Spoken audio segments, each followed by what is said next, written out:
Welcome to economy classes. ఈరోజు మనం ప్రణాళికల గురించి డిస్కస్ చేద్దామండి. ప్రణాళికలు అంటే మీన్స్ ప్లాన్స్. అసలుకి ప్రణాళికలు అనేది కేంద్ర జాబితాన, ఉమ్మడి జాబితాన, రాష్ట్ర జాబితా అంటే ఉమ్మడి జాబితా అంటాం. ఉమ్మడి జాబితా కాంకరెంట్ లిస్ట్ అని అంటాం. ప్రణాళికల్ని ఏమంటామండి? కాంకరెంట్ లిస్టు అని అంటాం, ఉమ్మడి జాబితా. సరే, మనకి ఈ ప్రణాళికలు అనేది ఎక్కడి నుంచి దిగుమతి చేసుకున్నాము అని అంటే రష్యా నుంచి దిగుమతి చేసుకున్నాం. రష్యా నుంచి మనం ప్రణాళికల్ని దిగుమతి చేసుకున్నాం. అసలు ప్రణాళికలు అంటే ఏంది, నిర్వచనం అనేది మనం తెలుసుకుందాం. ప్రణాళిక నిర్వచనము ఏమిటంటే లక్ష్యాలు నిర్దేశించుకొని వాటిని సాధించటానికి ప్రభుత్వం చేసే ప్రయత్నాన్నే, లక్ష్యాలను నిర్దేశించుకొని వాటిని సాధించటానికి ప్రభుత్వం చేసే సాధననే ప్రణాళికలు అని అంటాం. ఓకేనండి. సో ఇప్పుడు ప్రభుత్వం ఏం చేస్తుందంటే మొదట ప్రణాళిక ఉంది, అగ్రికల్చర్ డెవలప్మెంట్ అని అంటాం, వ్యవసాయ అభివృద్ధి అని అంటాం. ఓకేనండి. సో లక్ష్యం ఏంటి? వ్యవసాయం అభివృద్ధి. దాన్ని సాధించడానికి ప్రభుత్వం ఏం చేస్తుంది? సాధన చేస్తుంది. ఎలా సాధన చేస్తుంది అని అంటే ఇప్పుడు చూడండి, అంటే ప్రాజెక్టులు, ఇరిగేషన్ ప్రాజెక్టులు నిర్మించడం, నాగార్జున సాగర్, హీరాకుడ్, బాకనంద అంటే భారీ ప్రాజెక్టులను ప్రారంభించడం, అంటే దాన్ని సాధన చేయటం అని అంటాం.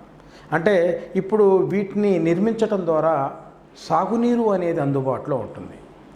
అంటే వ్యవసాయానికి కావలసినటువంటి నీరు అనేది అందుబాటులో ఉంటుంది. సో అట్లా మనకి ప్రణాళిక నిర్వచనం చెప్తున్నామంటే లక్ష్యాలు నిర్దేశించుకొని వాటిని సాధించటానికి ప్రభుత్వం చేసే ప్రయత్నాన్నే మనం ప్రణాళికలు అని అంటాం. ఓకే, మనకి ఇక్కడ ఈ భారత ప్రణాళికలు అనేది ఎక్కడి నుంచి దిగుమతి చేసుకున్నారంటే రష్యాలో దిగుమతి చేసుకున్నారు. రష్యాలో రష్యన్ గవర్నమెంట్ అనేది, రష్యాలో ప్రభుత్వం అనేది పటిష్టంగా ఉండటానికి, వాళ్ళ ఆర్థిక వ్యవస్థ బాగా పటిష్టంగా ఉండడానికి ప్రధాన కారణం ఏంటంటే ప్రణాళికలు అని చెప్పుకుంటాం. సో ఎనివే మనకి 1929-30లో ప్రపంచంలో అతి గొప్ప ఆర్థిక మాంద్యం ఏర్పడింది. 1929-30లో చూడండి, 1929-30లో ప్రపంచంలో అతిపెద్ద ఆర్థిక మాంద్యం అనేది ఆర్థిక మాంద్యం అనేది ఏర్పడింది. అంటే సప్లై ఎక్కువైపోయింది, డిమాండ్ తగ్గిపోయింది. అంటే దానివల్ల ఏమైందంటే ఆటోమేటిక్గా ధరలన్నీ పూర్తిగా తగ్గిపోయాయి. ధరలు తగ్గటం వల్ల ఏమైపోయింది, పరిశ్రమలన్నీ మూత వేయబడ్డాయి అన్నమాట. సో అన్ఎంప్లాయ్మెంట్ అనేది బాగా పెరిగిపోయింది, ఆర్థిక మాంద్యం పెరిగింది. ప్రపంచ దేశాలు అన్నీ ఆర్థిక మాంద్యంలో కొట్టుకుపోయాయి. కానీ ఒక్క దేశం మాత్రం ఎఫెక్ట్ కాలేదు. అది ఏ దేశం అని అంటే రష్యా అని చెప్తాం. రష్యా అనేది USSR, United states of Soviet union అనేది రష్యా అని చెప్తాం. ఈ రష్యా అనేది ఎఫెక్ట్ కాలేదు. ఎందుకు అని అంటే వాళ్ళు ఏం చేశారంటే ఎంత ఉత్పత్తి అవసరమో, ఏది అవసరం ఏది అనవసరం ముందుగానే తెలుసుకొని తర్వాత దీన్ని ఉత్పత్తి ఏది పెంచాలి ఏది తగ్గించాలని నిర్ణయించుకొని వాళ్ళు ఆర్థిక వ్యవస్థని స్థిరీకరణ చేస్తున్నారు, పటిష్టం చేస్తున్నారు అన్నమాట. అంటే ప్రణాళికల ద్వారా. అందువల్ల ప్రపంచం అంతా దాన్ని రష్యన్ వైపు చూశారన్నమాట. రష్యాలో ప్రణాళికలు అనేది ఇంప్లిమెంట్ చేయటం వల్ల ఆర్థిక మాంద్యం అనేది ఎఫెక్ట్ కాలేదు రష్యాలో. అందువల్ల ఎక్కువ దేశాలు అనేది రష్యా నుంచి నేర్చుకున్నారన్నమాట. సో అందువల్ల మనం ఎక్కడి నుంచి బారో చేసుకున్నాము ప్లాన్స్ అని అంటే రష్యా నుంచి ప్లాన్స్ మనం బారోయింగ్ చేసాం. సరే, ఇక్కడ చూడండి, మనకి ముగ్గురు పర్సనాలిటీస్ ఉంటారు. ప్రణాళికలులో ముగ్గురు పర్సనాలిటీస్ ఉంటారండి. ఒకళ్ళు వచ్చేసరికినేమో జవహర్లాల్ నెహ్రూ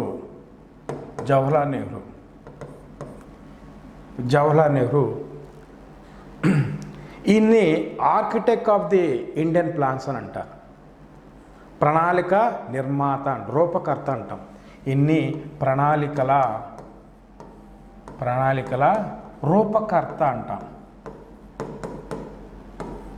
అంటే architect of the Indian plans అని అంటాం. అంటే ఎందుకు ఇన్ని architect of the Indian plans అని అంటారంటే ఈయన నెహ్రూ ప్లానింగ్ కమిటీని ఏర్పాటు చేశాడు. జవహర్లాల్ నెహ్రూ ప్లానింగ్ కమిటీని 1938లో ఏర్పాటు చేసుకున్నాడు. 1938లో ఏర్పాటు చేసుకున్నాడు. అంటే చూడండి, ఈయన రష్యాకి తన సొంత ఖర్చులతో రష్యా దేశానికి వెళ్ళి అక్కడ ప్రణాళిక అమలు ఎలా చేస్తున్నారో తెలుసుకొని భారతదేశానికి వచ్చి 1938లో నెహ్రూ ప్లానింగ్ కమిటీని ఏర్పాటు చేసుకున్నారు. అంటే దానికి చైర్మన్ ఎవరు అని అంటే, దానికి హెడ్ ఎవరు ఉన్నట్టు జవహర్లాల్ నెహ్రూ గారు. సో అందువల్ల ఇన్ని అంటే దేశంలో ప్రణాళికలు ఏర్పడటానికి చాలా ఎక్కువ కృషి చేశాడనమాట. మొట్టమొదటి నెహ్రూ ప్లానింగ్ కమిటీ ఎప్పుడు ఏర్పడింది? స్వతంత్రం రాకముందు భారతదేశంలో అని అంటే మనం నెహ్రూ ప్లానింగ్ కమిటీ అని అంటాం, 1938. సో ఈ విధంగా విశేషమైన సేవ చేసినందుకు మనకి ప్రణాళికల రూపకర్త అని అంటాం. నెక్స్ట్ రెండో వ్యక్తి వచ్చేసరికినేమో మోక్షగుండం విశ్వేశ్వరయ్య. మోక్షగుండం విశ్వేశ్వరయ్య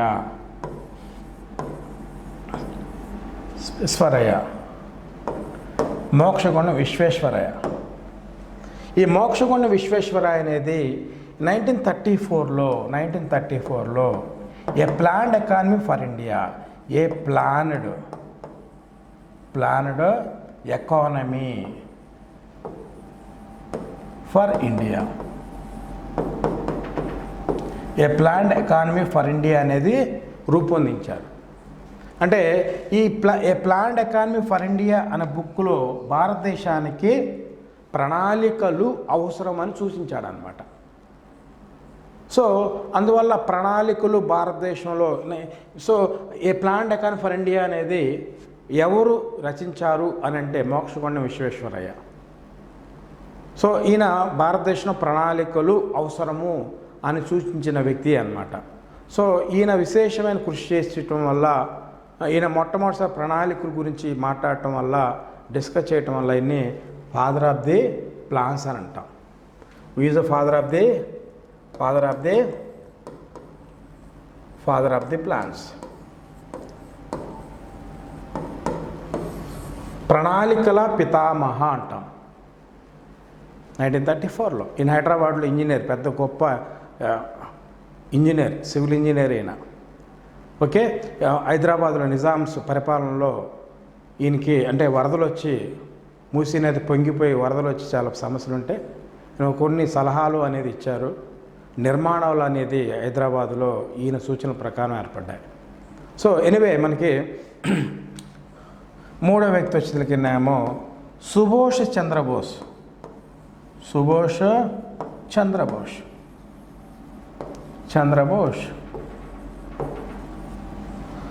చంద్రబోస్ అనే వ్యక్తి ఈయన 1938-39లో ఐఎన్సీకి ప్రెసిడెంట్గా ఉన్నాడు.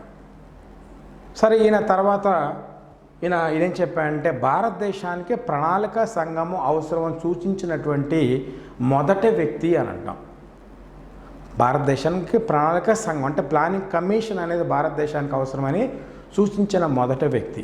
సో మనకి 3 పర్సన్స్ మనకి తెలుసుకోవాలి. ఫస్ట్ ఎవరంటే మోక్షగుండం విశ్వేశ్వరయ్య.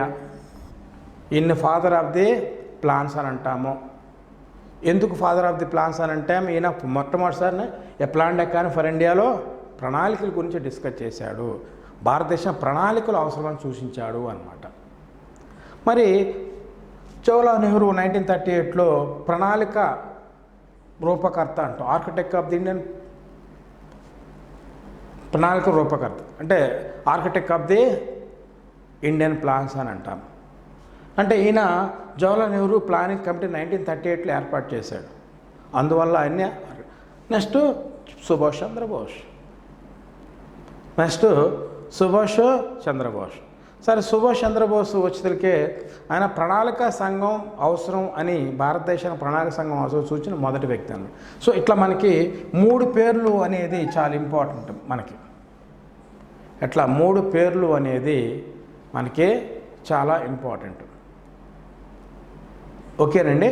సో ఈ 3 పేర్లు మన మీద క్వశ్చన్స్ అనేది వస్తే డెఫినెట్గా ఇక్కడ చూడ మనకి ఆదేశాత్మక ప్రణాళికలు, భారతదేశంలో ప్రణాళికలు అనేది ఎన్ని రకాల ప్రణాళికలు ఉన్నాయంటే ఆదేశాత్మక ప్రణాళికలు, సూచనాత్మక ప్రణాళికలు 2 రకాలు ఉన్నాయి. ఒకటి ఆదేశాత్మక ప్రణాళికలు అంటే ఇండికేటివ్ ప్లాన్స్ అని అంటాం. ఇండికేటివ్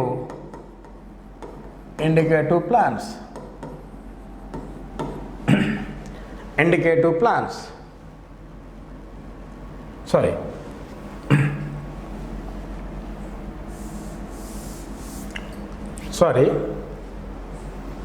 ఆదేశాత్మక ప్రణాళికలు. ఇంపరేటివ్ ప్లాన్స్ అని అంటాం. ఆదేశాత్మక ప్రణాళికల్ని ఇంపరేటివ్ ప్లాన్స్ అని అంటారు. రెండోది వచ్చేసరికినేమో సూచనాత్మక ప్రణాళికలు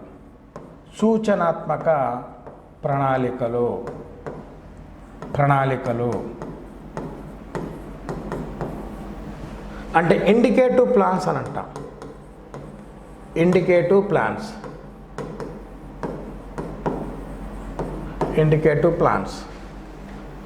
మరి మన భారతదేశంలో, మన ఇండియాలో ఉన్నటువంటి ప్రణాళికలు ఆదేశాత్మక ప్రణాళికలు మరియు సూచనాత్మక ప్రణాళిక, imperative plans as well as the indicative plans అని అంటాం.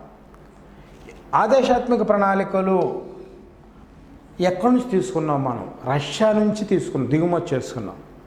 రష్యాలో అమలవుతున్న ప్రణాళికలు అనేది రష్యాలో అమలైన ప్రణాళికలు దేని కిందకు వస్తాయంటే మనకి ఆదేశాత్మక ప్రణాళికలు. అక్కడి నుంచి మనం దిగుమతి చేసుకున్నాం. మనకి నిర్వచనం ఏంటి అంటే ప్రణాళిక లక్ష్యాలను ప్రభుత్వ రంగము, ప్రైవేటు రంగము నిర్బంధంగా అమలుపరచాలి. దాన్ని ఆదేశాత్మక ప్రణాళికలు. ప్రభుత్వ రంగము, ప్రైవేటు రంగం, భారత ఆర్థిక వ్యవస్థలో ఎవరెవరు పాల్గొంటున్నారు? ప్రైవేటు రంగము, ప్రభుత్వ రంగం. ఎక్కువ వాటా ఎవరిది ఉందంటే ప్రైవేటు రంగం ఉంది. సో ప్రణాళిక లక్ష్యాలను ప్రభుత్వ రంగం మరియు ప్రైవేటు రంగం ఇద్దరు కలిసి అమలుపరచాలి. అందువల్ల కంపల్సరీ అన్నమాట. Objectives of the plans should be implemented by both the private sector as well as the government sector. Okay, అంటే మనకి ఎన్ని ప్లాన్స్ ఉన్నాయి దీని కింద అని అంటే 1 to 7 ప్లాన్స్. 1 to 7 ప్లాన్స్ అనేది ఇంపరేటివ్ ప్లాన్స్ అని అంటాము తెలుగులో, ఆదేశాత్మక ప్రణాళికలు. మరి సూచనాత్మక ప్రణాళికలు ఇండికేటివ్ ప్లాన్స్ అంటే ప్రభుత్వ లక్ష్యాలని అమలు పరచాలా లేదా అనేది అది ప్రైవేట్ రంగానికి చాయిస్ అనేది ఇచ్చారు. ప్రభుత్వానికి ఏమో కంపల్సరీ, ప్రైవేటానికి ఇంప్లిమెంట్ చేయొచ్చు, చేయకపోవచ్చు. జస్ట్ గైడ్లైన్స్ అనేది ప్రైవేట్ రంగానికి ఇవ్వబడతాయి. అమలు పరచాలా లేదా అనేది దాని ఇష్టం అన్నమాట. ఉదాహరణకి మనకి ఫండమెంటల్ రైట్స్ ఉన్నాయి. ఫండమెంటల్ రైట్స్ అనేది compulsory to the citizens. Right to vote, right to live, right to freedom, ఇలాంటి కంపల్సరీ ఫండమెంటల్ రైట్స్ కదా. అలా కాకుండా మనకి directive principle of state policy, ఆదేశ సూత్రాలు ఉండే, కంపల్సరీ కాదు. అది డైరెక్టివ్ ప్రిన్సిపల్ ఆఫ్ స్టేట్ పాలసీని ఆదేశ సూత్రాలను కంపల్సరీ కాదు, only guidelines to the state governments. Implement చేయొచ్చో చేయకపోతే రాష్ట్ర ప్రభుత్వాలకి సంబంధించింది. అట్టనే 1 to 7 ప్రణాళికల్ని ఆదేశాత్మక లక్ష్యాలని ప్రైవేట్ రంగం ప్రభుత్వం ఇద్దరు కలిసి దాన్ని సాధించాలి, అమలుపరచాలి. కానీ ఇక్కడ మాత్రం ప్రైవేట్ రంగం ఓన్లీ గైడ్లైన్స్ అమలుపరచవచ్చు, అమలుపరచకపోవచ్చు. ఓకే, నెక్స్ట్ ఇక్కడ దీన్ని 8 to 12 plans. 8 to 12 plans. 8 to 12 plans. 8 to 12 plans. మరి సూచనాత్మక గైడ్లైన్స్ అనేది రాష్ట్ర ప్రభుత్వ గైడ్లైన్స్ ప్రైవేట్ రంగానికి. మరి ఎక్కడి నుంచి దిగుమతి చేసుకున్నాము అంటే ఫ్రాన్స్ దేశాన్ని నుంచి దిగుమతి చేసుకున్నాం. ఎక్కడి నుంచి అండి? ఫ్రాన్స్ దేశాన్ని నుంచి. ఫ్రాన్స్ దేశాన్ని నుండి ఫ్రాన్స్ అనే దేశాల నుంచి దిగుమతి చేసుకున్నాం. అక్కడి నుంచి ఫ్రాన్స్లో సూచనాత్మక ప్రణాళికలు ఉన్నాయి. పి నరసింహన్ ప్రధానమంత్రి అయిన తర్వాత 8th ఫైర్ ప్లాన్ని భారతదేశంలో ప్రవేశపెట్టాడు. మరి ఆయన 8th ఫైర్ ప్లాన్లో మనం సూచనాత్మక ప్రణాళికలు అంటాం 8th నుంచి 12th వరకు.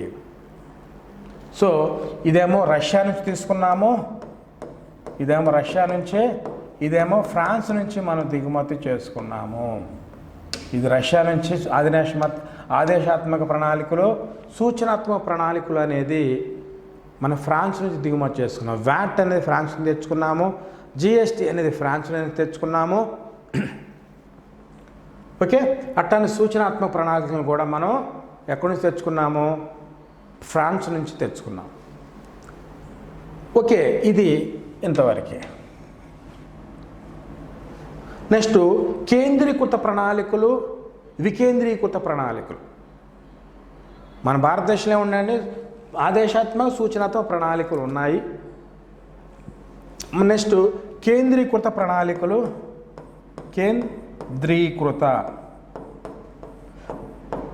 కేంద్రీకృత ప్రణాళికలు అంటే సెంట్రలైజ్డ్ ప్లాన్స్.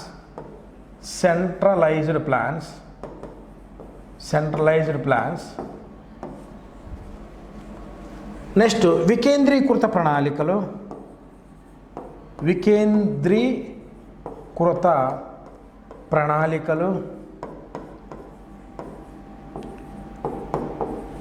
అంటే డీసెంట్రలైజ్డ్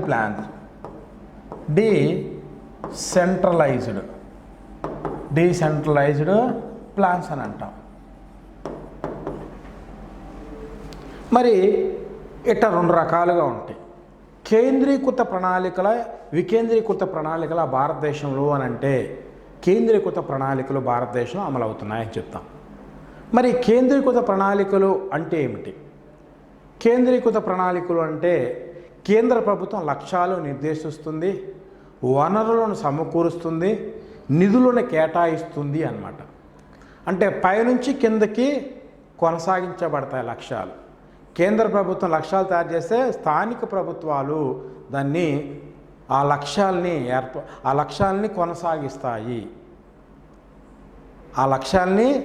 కొనసాగిస్తాయి అన్నమాట. సో మనకి ప్లానింగ్ కమిషన్ అనేది కేంద్ర ప్రభుత్వం కిందకు వస్తుంది. సో ప్లానింగ్ కమిషన్ అనేది ప్రణాళికలను రూపొందిస్తుంది. ఆ ప్రణాళికలని స్థానిక ప్రభుత్వాలు కూడా దాన్ని కొనసాగించాలి. మరి ఎవరు నిర్దేశిస్తున్నారు లక్ష్యాలు? కేంద్ర ప్రభుత్వం. నిధులు ఎవరు కేటాయిస్తున్నారు? కేంద్ర ప్రభుత్వం. నిధులు ఎవరు సమకూరుస్తున్నారు? కేంద్ర ప్రభుత్వం. కాబట్టి భారతదేశంలో ఉన్న కేంద్ర ప్రణాళికలు అని అంటాం. మస్ట్ వికేంద్రీకృత ప్రణాళికలు అంటే దీన్ని డీసెంట్రలైజ్డ్ ప్లాన్స్ అని అంటాం. అమెరికాలో ఉన్న ప్రణాళికల్ని డీసెంట్రలైజ్డ్ ప్రణాళికలు అని అంటాం, వికేంద్రీకృత ప్రణాళికలు అంటాం. అంటే ప్రాంతీయ స్థాయిలో ప్రణాళికలు తయారు చేస్తారు, నిధులు సమకూర్చటం, సమస్య పరిష్కరించటము, దానికి సంబంధించిన అంశాలు రూపొందించడం అనేది ప్రాంతీయ స్థాయిలో ఏర్పడతాయి. ప్రాంతీయ స్థాయి నుంచి జాతీయ స్థాయిలోకి కొనసాగించబడతాయి. అంటే బాటమ్ టు ది టాప్ ఉంటుంది వికేంద్రీకృత ప్రణాళికల్లో. కేంద్రీకృత ప్రణాళికల్లో టాప్ టు ది బాటమ్, పైనుంచి కిందకు ఉంటుంది. పైన వాళ్ళు కేంద్ర ప్రభుత్వం లక్ష్యాలు నిర్దేశిస్తే స్థానిక ప్రభుత్వాలు, రాష్ట్ర ప్రభుత్వాలు దాన్ని అమలుపరచాలి.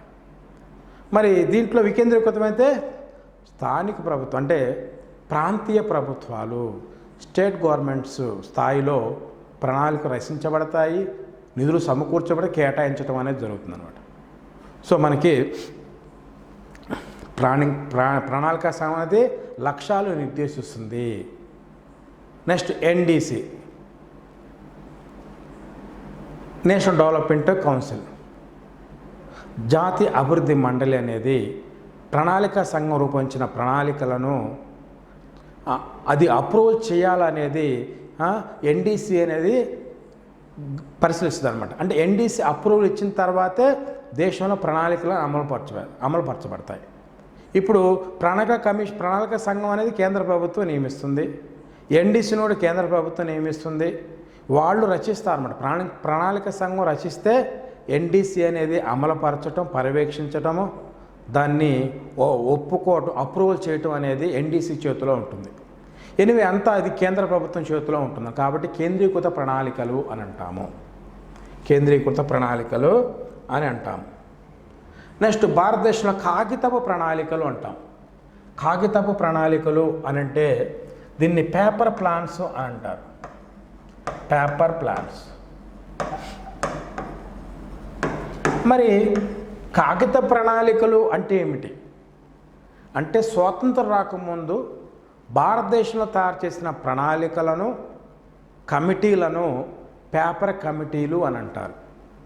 ఉదాహరణకి Nehru planning committee, Bombay planning committee, next Gandhi planning committee, ఇట్లాంటి మనకి ఎంఎన్ రాయ్ ప్లానింగ్ కమిటీ, ఇవన్నీ దీనికంటే పేపర్ ప్రణాళికలు అని అంటాం. ఎందుకు పేపర్ ప్రణాళికలు అంటున్నామంటే ఇది కాగితాలకు మాత్రమే పరిమితమైంది కాబట్టి, అంటే ఈ రిపోర్ట్లు అనేది కాగితాలకే పరిమితమైంది కాబట్టి దీన్ని పేపర్ ప్రణాళిక అంటాం. మరి పేపర్కే పరిమితం కావటం అంటే ఏంది అంటే ఈ రిపోర్ట్లు అనేది బ్రిటిష్ ప్రభుత్వానికి సమర్పిస్తే, ఇండియన్ బ్రిటిష్ గవర్నమెంట్కి సమర్పిస్తే ఇండియన్ బ్రిటిష్ గవర్నమెంట్ అనేది వాటిని చదవకుండా, వాటిని ఇంప్లిమెంట్ చేయకుండా డస్ట్బిన్లో పడేస్తుంది అనమాట. అంటే కేవలం ఈ కమిటీల యొక్క రిపోర్ట్లు అనేవి, కమిటీల యొక్క రిపోర్ట్లు అని పేపర్కే పరిమితమైంది కాబట్టి వీటిని పేపర్ ప్రణాళికలు అని అంటాం. ఎన్ని ఉన్నాయంటే మనకి చూడండి, Nehru planning committee, Bombay plan, Gandhi plan, MN Roy plan, వీటిని పేపర్ ప్రణాళికలు అని అంటాం. ఓకే, మనకి స్వతంత్రం వచ్చిన తర్వాత first 5 plan, second 5 plan, planning commission, జాతీయ అభివృద్ధి మండలి, నేషనల్ డెవలప్మెంట్ కౌన్సిల్ అనేది ఏర్పడ్డాయి. అది వేరే మ్యాటర్. చూడండి, మనకి నెహ్రూ ప్రణాళిక కమిటీ 1938లో ఏర్పడింది. మనం చెప్పుకున్నాం ఇది architect of the Indian plans అని అంటాం. ఎందుకంటే నెహ్రూ ప్లానింగ్ కమిటీ అనేది భారతదేశం స్వతంత్ర రాక మొట్టమొదటి ఏ ప్లానింగ్ కమిటీ ఏర్పడింది? Nehru planning committee. ఎప్పుడు అంటే 1938. ఆయన రష్యాని సొంత ఖర్చులతో రష్యాకి వెళ్ళి అక్కడ ఉన్న ప్రణాళికల్ని అమలు ఎలా పరుస్తున్నారు దాని యొక్క ప్రత్యేకతను తెలుసుకొని భారతదేశానికి వచ్చి భారతదేశ ప్రణాళికలు అవసరం అని చెప్పి నెహ్రూ ప్లానింగ్ కమిటీ అనేది ఏర్పాటు చేసుకున్నాడు. Okay, next the Bombay plan. ఏంటి బాంబే ప్లాన్? 1944. సో వీళ్ళు దీన్ని ఎవరు రూపొందించారు? A planned economic development for India అనే నివేదికలో ఈ బాంబే ప్లాన్ అనేది రూపొందించారు. దేంట్లో అనండి, a plan economic development for India అనే ఒక రిపోర్ట్లో బాంబే ప్లాన్ని రూపొందించారు. ఎప్పుడు? 1945. ఎవరు రూపొందించారు దీన్ని బాంబే ప్లాన్ అంటే 8 మంది పారిశ్రామికవేత్తలు. ఎంతమంది అంటే 8 మంది పారిశ్రామికవేత్తలు దీన్ని బాంబే ప్లాన్ని రూపొందించారు. 8 మంది పారిశ్రామికవేత్తలు బాంబే ప్లాన్ని రూపొందించారు. మరి దీంట్లో ఎవరెవరు సభ్యులుగా ఉన్నారు? JRD Tata, Birla,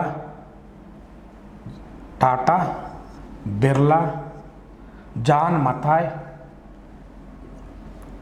IA Dalal, Shriram, Purushottam Das Thakur, Shroff and Kasturilal Bhai. ఇలాంటి 8 మంది పారిశ్రామికవేత్తలు దీన్ని బాంబే ప్లాన్ని రూపొందించారు. మరి పారిశ్రామికవేత్తలు బాంబే ప్లాన్ రూపొందిస్తే దాని యొక్క లక్ష్యం ఏమై ఉంటుంది? చూడండి, దీని లక్ష్యం ఏంటంటే, ప్రాధాన్యత ఏంటంటే పరిశ్రమల అభివృద్ధి అనేది ఒక లక్ష్యంగా పెట్టుకున్నారు. బాంబే ప్లాన్ యొక్క ప్రత్యేకత ఏంటి? దేనికి ప్రాధాన్యత ఇచ్చారు? వ్యవసాయానికా లేకపోతే పరిశ్రమలకి? పరిశ్రమలకి ఎందుకు ఇచ్చారంటే 8 మంది బొంబాయిలో ఉన్నటువంటి 8 మంది పారిశ్రామికవేత్తలు దీన్ని రూపొందించారు కాబట్టి. ఓకేనండి. నెక్స్ట్ ఎన్ని సంవత్సరాల కాల పరిమితిలో? 15 సంవత్సరాల కాల పరిమితిలో 10,000 కోట్ల రూపాయలు వెచ్చించాలనేది ఈ బాంబే ప్లాన్ అనేది తన నివేదికలో చెప్పింది. అంటే 10,000 కోట్ల రూపాయలు పెట్టుబడి పెట్టి 15 సంవత్సరం కాలంలో 10,000 రూపాయలు పెట్టుబడులు పెడితే భారతదేశం అభివృద్ధి చెందుతుంది అనేది బాంబే ప్లాన్ అనేది సూచించింది అన్నమాట. సరే, నెహ్రూ ప్లాన్ చెప్పుకున్నాము, బాంబే ప్లాన్. నెక్స్ట్ గాంధీ ప్రణాళిక, గాంధీ ప్లాన్ 1944. దీన్ని రూపొందించింది ఎవరు అంటే శ్రీమన్ నారాయణ అగ్రవాల్. దీన్ని రూపొందించింది ఎవరు అనంటే శ్రీమన్ నారాయణ అగ్రవాల్ అనే వ్యక్తి దీన్ని గాంధీ గారి శిష్యుడు అనమాట ఆయన. సో ఆ ఇన్స్పిరేషన్తో ఆయన ఈ గాంధీ ప్రణాళిక అనే దాన్ని రూపొందించారు. ప్రాధాన్యత దేనికి ఇచ్చారు అంటే బాంబే ప్లాన్ ఏమో పరిశ్రమలకి, మరి ఇదైతేనే వ్యవసాయము మరియు చిన్న తరహా పరిశ్రమల అభివృద్ధి. దేనికి ఇచ్చారంటే ప్రాధాన్యత ఈ వ్యవసాయము మరియు చిన్న తరహా పరిశ్రమ అంటే స్మాల్ స్కేల్ ఇండస్ట్రీస్ అన్నమాట. సో మరి గాంధీ ప్రణాళికలో ఎంత పెట్టుబడి పెట్టాలంటే అని సూచించారంటే 3,500 కోట్లు. బాంబే ప్లాన్ గాంధీ ప్లాన్లో 3,500 కోట్లు పెట్టుబడులు పెడితే, నిధులు సమకూర్చుకుంటే ఆటోమేటిక్గా దేశం అనేది అభివృద్ధి చెందుతుంది అని సూచించారనమాట. నెక్స్ట్ దీన్ని మనకి ప్రణాళికల ప్రజల ప్రణాళిక పీపుల్స్ ప్లాన్ అని అంటాం. పీపుల్స్